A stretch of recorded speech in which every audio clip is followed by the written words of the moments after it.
Salamat Sir Edward. Inog-inog. Nagpapasalamat ako sa mga Diyos na medyo marerahe ang panahon.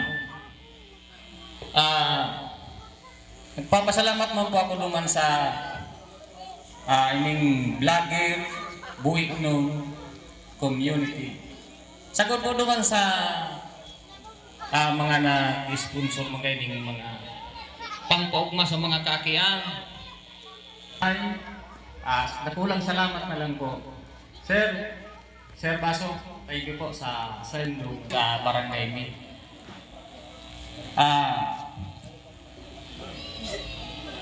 Siguro, ining mga kintangon niya na mga eskwela, nakulaw ng kaukmaan mga ganyan.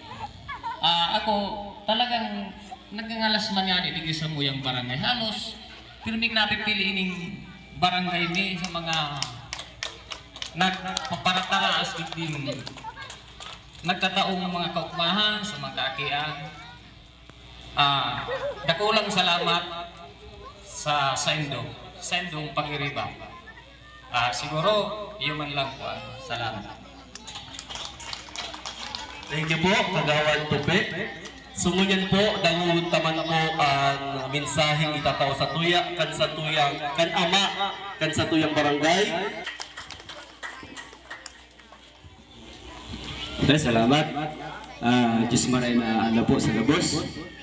Sa satuloy pong bisita sa grupo kang Buhinon Vloggers Community Incorporated sa pamamayo po ni Mr. Baso. Nagkamit kami kini kang piyesta. Sir, salamat sa pagtao mo ng mga arukaining kadagdagan tabang sa mga estudyante. Mapapiling po kamo. Nakulaon po sa katabangan asin kaugmahan naman sa mga aki. Sa inyo po, pasensya na po kamo na nakatukad po kamo rigdi sa araw po kayo ng pagkakataon. Medyo igualing mga aksidente. Ma'am, pasensya na po sa mupong agihan. Medyo talaga buwis buhay. Pero sa dito, sa mo ni Mayor, hanggang nakatukaw siyang Mayor Kambuhi, dahil niya po napupunduhan din sa muyang lugar na mabugtakan ng dawaan one way lang na from traffic road na tinampo. Sa inyo po, na magtao po ka muning